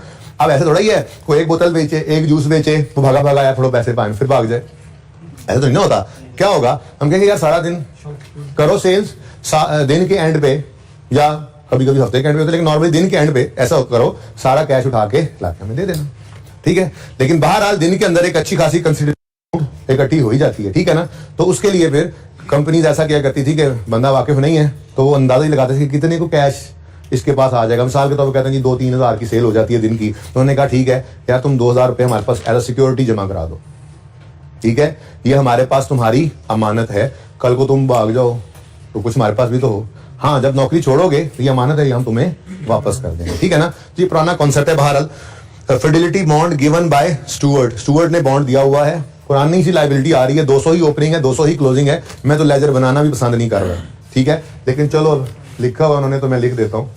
फिडेलिटी बॉन्ड ओपनिंग 200, क्लोजिंग भी 200, ठीक है जी, सही है भाई, ओके। जस्ट एक लायबिलिटी है ना, इसमें कोई चेंज आया ना कुछ। हाँ, ये बैलेंस शीट में नजर आएगी इसलिए मैंने लिख दिया, लेजर में इधर भी नजर आना है अगर यूज करना पड़ा तो। चैलेंज उसके बाद भाई अब हमारे पास रहेगा सिर्फ रिसीट एंड पेमेंट अकाउंट, ठीक है। इसकी जस्ट करनी है हमने पोस्टिंग, ओके। अब रिसीट पेमेंट में ये रिसीट्स की साइड है, इसमें सब्सक्रिप्शन नजर आ रही है, सब्सक्रिप्शन रिसीव हुई है, मतलब रिसीट पेमेंट में डेबिट हो रहा है ना, तो कैश आया, कैश डेबिट, सब्सक्रिप्शन क्रेडिट, यहाँ पे रिसीट पेमेंट लिख लो, कैश एंड बैंक लिख लो, आपकी मर्जी है, बस फिगर इस तरफ आनी चाहिए। मैं यूं करता हूं, मैं फिलहाल कैश लिख देता हूं, जरा पहला दिन है, ठीक है ना। कैश कहाँ पे आया जी? रिसीट पेमेंट में, यूं कह लेता हूं, ठीक है ना। तो कैश है, बैंक है, हमें से क्या, सब कुछ ने रिसीट पेमेंट में जाना है, ठीक है। अभी तो देखो एंट्री हो रही, double entry, receipt payment account debit, subscription income account कितना भाई 690। अभी कुछ ना करो, बैलेंसिंग एंड पे करते हैं, आगे बढ़ते हैं। Next, bottle sales 24,850, entry double entry बोलनी है, डबल एंट्री बोलो। कैश या बैंक कह लो, रिसीट पेमेंट कह लो, आपकी मर्जी। रिसीट पेमेंट मतलब भी कैश एंड बैंक है, ठीक है ना। तो कैश या बैंक डेबिट और सेल्स क्रेडिट। अब ट्रेडिंग एक्टिविटी को इससे अलग रखना है। ट्रेडिंग एक्टिविटी क्या है भाई? Sales less cost of sales is equal to GP, ठीक है। कॉस्ट ऑफ सेल हमारी निकल आएगी यहां से, सेल्स हमारी निकल आई है। मैंने माना एक एडजस्टमेंट है नीचे, पर फिलहाल मैं उसको भूला हूं, वो काट के सही कर लेंगे, छोड़ो, नई चीज है ना जरा, ठीक है। अच्छा, अब रिसीट पेमेंट डेबिट, ऐसे टिक करते जाना है ना, ठीक है। टिक टिक डेबिट, क्योंकि अगर यहाँ लेजर बनाते, रिसीट पेमेंट हम बनाते, तो हम डबल एंट्री कर रहे होते ना, रिसीट पेमेंट में डेबिट लिखते, उधर क्रेडिट लिखते, रिसीट पेमेंट में क्रेडिट लिखते तो उधर डेबिट लिखते, लेकिन वो वहां बना हुआ, बस टिक करते जाओ पर्चे के ऊपर, ठीक है ना। तो रिसीट पेमेंट डेबिट 24,850 से, और सेल्स क्रेडिट 24,850, ठीक है। Next, other sales from devices etcetera. वो कंप्यूटर पड़े थे, वो बंदा आया, उसने कहा लोया बेच, लैलन बेच, टीडो बेच, हमने उठा के डिवाइसेस बेच दी, बस ठीक है। तो इनकम है, डायरेक्ट ले जाओ, ठीक है। Receipt payment debit, sale of device income में लिख लो, कितना 4570। समझ आती है? कोई मसला नहीं है, सवाल ये एक ही सवाल है, ये आज आके 2 दफा कर लेना इसको, कोई नई चीज नहीं करनी। अगर पूरा हो जाता है तो ठीक है, तो जितना हो जाए उतना कर लेना, पूरा कर दूंगा मैं। नेक्स्ट, लेगेसी विरासत को कहते हैं। सारी बातें आहिस्ता आहिस्ता आएंगी, समझाऊंगा, फिलहाल तो आज पहला दिन है, बस सवाल को पूरा करने की सोचो, ठीक है। तो यार किसी मेंबर ने कहा मैं मर जाऊं तो मेरी विरासत में से इतना इस क्लब को दे देना, आगे पैसे। This is also a source of income of non profit organization, सचमुच, ठीक है। ये विरासत है, लेगेसी। तो receipt payment debit, income credit, legacy from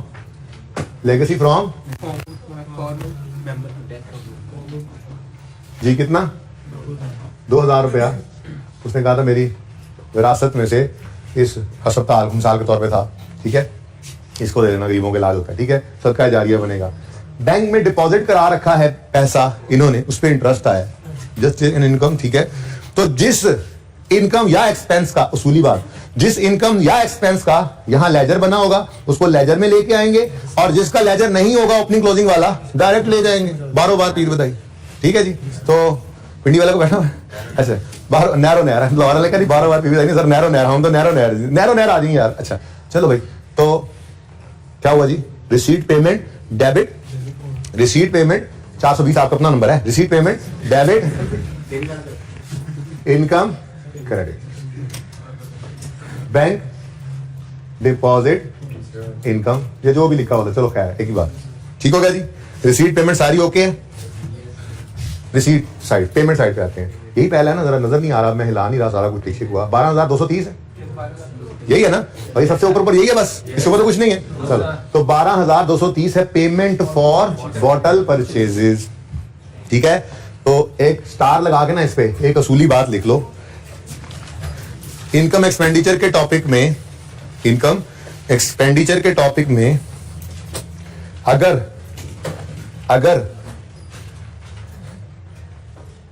payment side पर, बैंक की पेमेंट साइड पर, रिसीट पेमेंट अकाउंट में, सॉरी इनकम एक्सपेंडिचर के टॉपिक में, अगर बैंक की पेमेंट साइड पर परचेजेस का लफ्ज भी नजर आए, इनकम एक्सपेंडिचर के टॉपिक में बैंक की पेमेंट साइड पर अगर परचेजेस का लफ्ज भी नजर आए, तो उसे हमेशा पेमेंट टू क्रेडिटर्स अज्यूम करना है। तो उसे हमेशा पेमेंट टू क्रेडिटर्स अज्यूम करेंगे, ठीक है। और भाई ये रूल है तो मतलब रूल है, पक्का रहेगा, कभी इसको बदलेंगे नहीं, ठीक है ना। इनकम एक्सपेंडिचर के टॉपिक में अगर बैंक की पेमेंट साइड पे, अभी तो ये सब कुछ इकट्ठा है ना, आगे सवालों में बैंक और कैश अलग अलग भी होंगे, तो कैश वाले की बात नहीं कर रहा, लेकिन यहां पे तो इकट्ठे ही है ना, इसलिए बैंक की पेमेंट साइड पे अगर परचेजेस भी लिखा होगा ना तो हम उसे कैश परचेज समझना, ठीक है ना, हम उसे पेमेंट टू क्रेडिटर समझा करेंगे भाई। अगर ये नहीं ना करेंगे तो सवाल नहीं हुआ करेगा, और हर सवाल में ऐसे ही कर रहे हैं, इसकी कोई एक्सेप्शन नहीं होगी। पास पेपर पे 50 सवाल भी करोगे तो यही उसूल रहेगा। अब तो वो लिखेगा बैंक की पेमेंट साइड पे पेमेंट टू क्रेडिटर्स, अगर सिर्फ परचेज भी लिखेगा तो हम पेमेंट टू क्रेडिटर ही समझेंगे उसको। भाल ये क्या है जी, पेमेंट हुई, पेमेंट क्रेडिटर को हो रही है, एंट्री बोलो, क्रेडिटर डेबिट 12,230 से, creditor debit receipt payment credit, ठीक हो गया जी। यहां पे क्या लिख लोगे आप, रिसीट पेमेंट लिख लो, कैश लिख लो, आपकी मर्जी है। अब देखो आज सवाल बदल गया है, आज कैश की फिगर अवेलेबल हो रही है, क्योंकि आज हमने कैश फ्लो नहीं ना बनानी, आज हमने इनकम एक्सपेंस बनाने हैं, तो इनकम एक्सपेंस निकालने हैं, ठीक है, कोई मसला नहीं है, नई चीज कोई नहीं है। नेक्स्ट, पेमेंट टू एंटर नहीं, रेट्स, रेंट एंड रेट्स। उसूल क्या बताया, जिसका लेजर है उसे लेजर में ले जाओ, जिसका लेजर नहीं है बारोबार नैरो नैर ले जाओ उसको, ठीक है। अच्छा जी, तो रेंट एंड रेट का लेजर बनाया था हमने, तो कोई नहीं उसमें एंट्री करते हैं, एक्सपेंस पे हो रहा है। रेंट एंड रेट किधर किधर, रेंट एंड रेट डेबिट कितने से, 88, rent and rate expense debit, receipt payment credit. यहां पे आपने लिख दिया, कैश लिख लें, रिसीट पेमेंट लिख लें, दोनों ही सही है, ठीक है। नेक्स्ट, पेमेंट टू एंटरटेनर, वो बंदर वाला डुगडुगी बजाता हुआ आया, तो आपने उसको बुला लिया, तो कहा भाई जरा ये हमारे मेंबर्स को जरा, बंदर ने जाके दिखाया थोड़ा सा, उन्होंने डुगडुगी बजाई और बंदर नाचा और मेंबर्स खुश हो गए, उसको दे दिया आपने 3360 रुपए, ठीक है। मुख्तलिफ औकात में आता रहा ना, ठीक है। अब पेमेंट टू एंटरटेनर्स हैं, कभी बंदर वाला, कभी रीच वाला, कभी कुछ, ठीक है। तो एंटरटेनर्स हैं, पेमेंट टू एंटरटेनर्स। अब लेजर नहीं है, एक खर्चा है बस, ठीक है, डायरेक्ट एक्सपेंस में ले आओ, पेमेंट टू एंटरटेनमेंट कर लो या एंटरटेनर एक्सपेंस कर लो, जो भी लिखना है। एंटरटेनर एक्सपेंस कितना जी, 3300, बस ये कर लेना, एक मेहरबानी, एक्सपेंसेस है माइनस कर देना यहाँ पे, ठीक है। तो एंटरटेनर्स एक्सपेंस डेबिट और रिसीट पेमेंट या कैश क्रेडिट डालते रहना भाई सारे, ठीक है। Next, printing and stationery, again इसका लेजर नहीं है, तो expense debit receipt payment credit direct लिख लो। प्रिंटिंग एंड स्टेशनरी एक्सपेंस जी कितना, 1720, ये देखो एक्सपेंस डेबिट और वहां पे टिक कर लो रिसीट पेमेंट क्रेडिट, ठीक है। अगला क्या है जी, जनरल एक्सपेंस, इसका भी कोई लेजर हमारे पास मौजूद नहीं है, डायरेक्ट ले आओ इसको, मैं तो पेट्रोल ही बड़ा लग गया नैरो नैर जी। General expenses 4490, general expense debit receipt payment credit. और आखिरी क्या है जी, बोतलों वाला जो वो लड़का रखा हुआ है खोखे पे, उसकी वेजेस हैं। अब चूंकि 8300, क्योंकि ये एक्सपेंस बोतलों वाली एक्टिविटी से रिलेटेड है, तो इसको यहीं पे प्रेजेंट कर दो, आंसर पे फर्क तो नहीं पड़ेगा, यहां से कम होके प्रॉफिट ने कम हो जाना है, ठीक है ना। लेकिन असूल की बात यही है, इससे रिलेटेड खर्चों को सबको यहीं पे रखना है, ठीक है। तो लेस कर दो यहाँ पे वेजेस, जो भी स्टूवर्ड की है ना, जाहिर, ठीक है। कितनी वेजेस हैं, 8300 expense debit receipt payment credit, ठीक है भाई, ओके डन। ये वेजेस, अच्छा कॉस्ट ऑफ सेल में नहीं डालनी है बस, ठीक है जी, डन। अल्टीमेटली एक्सपेंस ही है ना, कॉस्ट ऑफ सेल में डालना, बस जहां रखा वहीं पे रखना है आपने, ओके जी। ये क्लोजिंग जहां जाना था पहले ही चला गया। अब सिर्फ एक छोटी सी एडजस्टमेंट पढ़ो और सवाल खत्म है। वो कहता है bottle sales of 480 on the evening of 30 सितंबर 93 have been retained in the steward's office and are not included in above receipt payment. हर रोज शाम को ये पैसे जमा करा के जाता था। 30 सितंबर की शाम को हम जल्दी उठाए या वो तेजी में निकला और उस दिन की सेल जो थी वो दराज में पड़ी रह गई, वरना हर रोज के एंड पे वो अकाउंटेंट को उस दिन की सेल पैसे ला के देता था, अकाउंटेंट उसकी एंट्री कर लेता था रिसीट पेमेंट में डेबिट और सेल क्रेडिट। अब ये जो receipt payment debit cell credit करते करते 24,000 तक पहुंचा था, इसमें एक सेल रिकॉर्ड होने से रह गई है, वो तो स्टीवर्ड के ऑफिस में पड़ी है, तो कर लो रिकॉर्ड यार, मसला क्या है। बस ये 24,850 सही नहीं है, ठीक है, और सही है, नजर आ रहा है सबको, 24,850, इसको ना एडजस्ट करना पड़ेगा, ओके। और इधर देखो ये कैश इन हैंड भी सही नहीं, अब आप इसको काट देना, मैंने मिटा दिया, ठीक है, एडजस्टमेंट ना प्राइस इसको, ओके। अब एक सेल रिकॉर्ड होनी थी कैश वाली, नहीं हुई तो कर लो, ठीक है, करो भी एंट्री। कैश डेबिट कितने से और सेल्स क्रेडिट कितने से, 48, सवाल करो, ठीक है। अब भाई लेजर्स को बैलेंस करना शुरू करते हैं, लेकिन इसका टोटल 25,330 आगे कुछ नहीं पता हमें, कोई बात नहीं, थोड़ा सा इंतजार फरमाएं, ठीक है जी। आगे आए, आगे लेजर कौन सा है जी? स्टॉक का। इसमें आपको पता है परचेजेज आती हैं, ठीक है, और कॉस्ट ऑफ सेल्स। परचेजेस वो कैश या क्रेडिट से, ठीक है, तो हमारे पास तो क्रेडिटर्स का लेजर ही आ रहा है, तो क्रेडिट परचेज आएंगी। तो अभी दोनों क्वेश्चन मार्क्स हैं, कोई बात नहीं, चलते रहो, जो होता है वो तो करते जाए। नेक्स्ट बैलेंसिंग चल रही है, ब्लू आ गया, अभी ये रुक गया, अभी इसमें ना 2 क्वेश्चन मार्क्स हैं, ये रुक गया, देखते हैं इसका भी कुछ ना कुछ हो जाएगा इंशाल्लाह। सब्सक्रिप्शन पे आओ, इस तरफ इनकम कहा था ना आपको आती है, सब्सक्रिप्शन इनकम होगी कितना? 13480। सब्सक्रिप्शन इनकम वर्किंग नंबर 3 में जी 13, समझ आ रहा है? अच्छा, अब जो लेजर पूरा हो ना उसको मुकम्मल ही पूरा करना है। क्या मतलब? इन क्लोजिंग को भी जहां लेके जाना है जाओ। ये क्या है? सब्सक्रिप्शन एसेट है, रिसीवेबल है ना, ठीक है। तो एसेट्स में आपने लिखा सब्सक्रिप्शन इन एरियर्स था, सवाल में गिवन था 620, और ये 310 सब्सक्रिप्शन इन एडवांस है, लायबिलिटी है। सब्सक्रिप्शन इन एडवांस, कोई वर्किंग का रेफरेंस देना, ये सवाल में गिवन था 310, ठीक। ये लेजर मुकम्मल ही कंप्लीट हो गया। क्रेडिटर बॉटल से आपको परचेजेस की फिगर मिली, लेकिन उसको ले जाओगे स्टॉक में, जाहिर है जी, कितना? 12050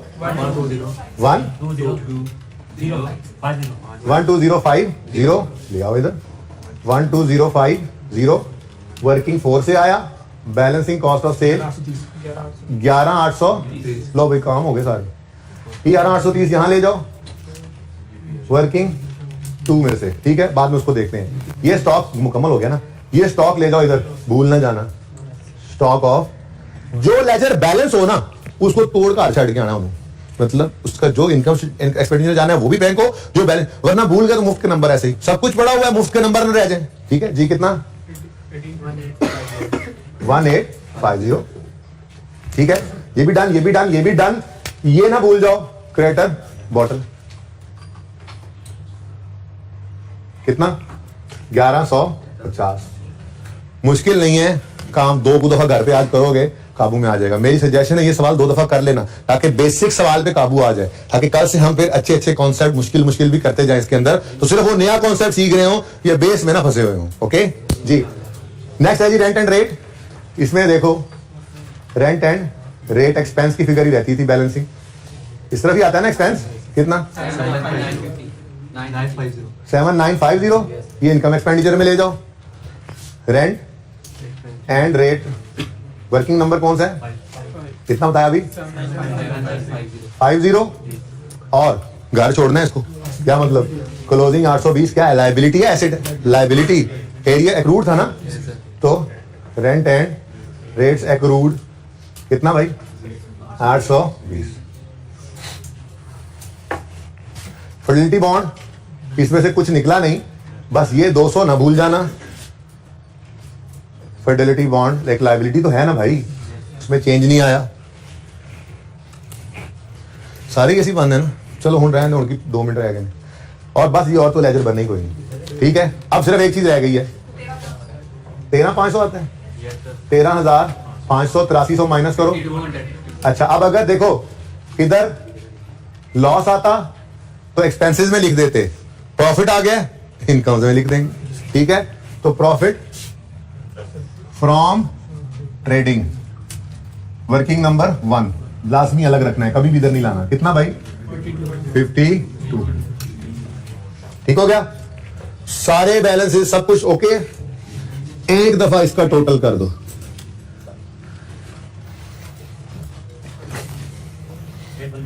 हाँ पॉजिटिव भाई साहब कह रहे हैं 8150, कोई कंफर्म कर दे मुझे।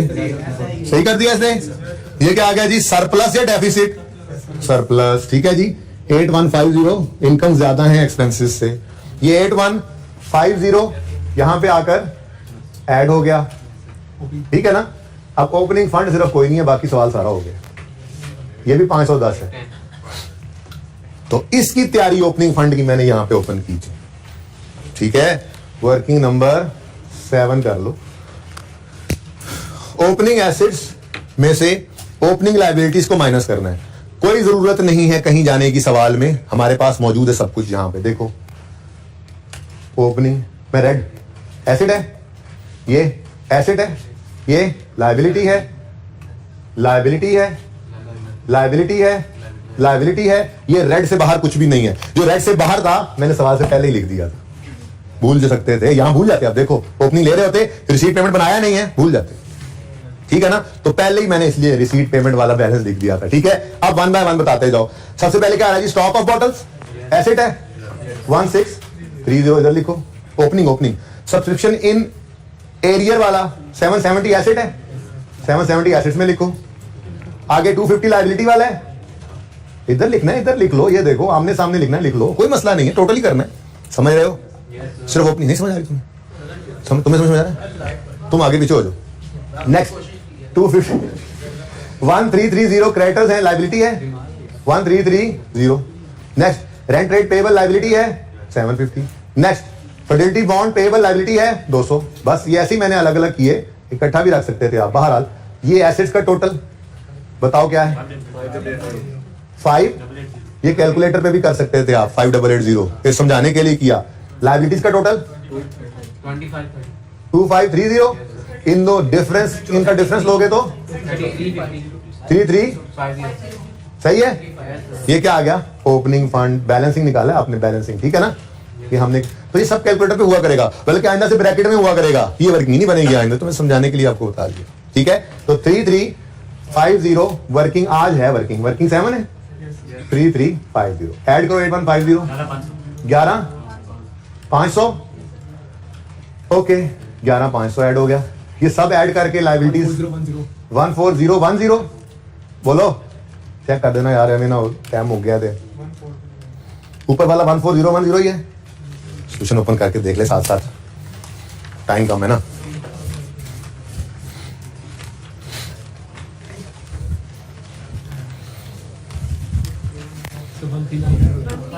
वन 13980 यही है, बुक में भी यही है, सही जा रहे हैं। इसका टोटल करो 13। चलो अब ये सवाल 2 दफा कर लेना और कुछ नहीं है होमवर्क। हाँ 10 MCQs रहते हैं, उन्हें भी देख लेना। अल्लाह हाफिज।